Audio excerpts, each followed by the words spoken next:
اکثر ما از جهانی به جهانی دیگر شبیه آن رفتیم و از یاد بردیم از کجا آمده ایم و اهمیتی هم ندادیم چه جهانی را در پیش داریم. می توانی تصور کنی پیش از آن که برای نخستین بار به این اندیشه برسیم که جز زیستن، خوردن، جنگیدن و یا قدرت یافتن در دنیا هدفی بالاتر وجود دارد.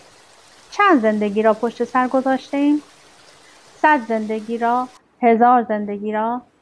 آنگاه 100 سال دیگر تا بفهمیم چیزی به نام کمال یا پرواز وجود دارد و باز هم 100 زندگی دیگر تا به این برسیم که هدف از زندگی یافتن آن کمال و متجلی کردن آن است.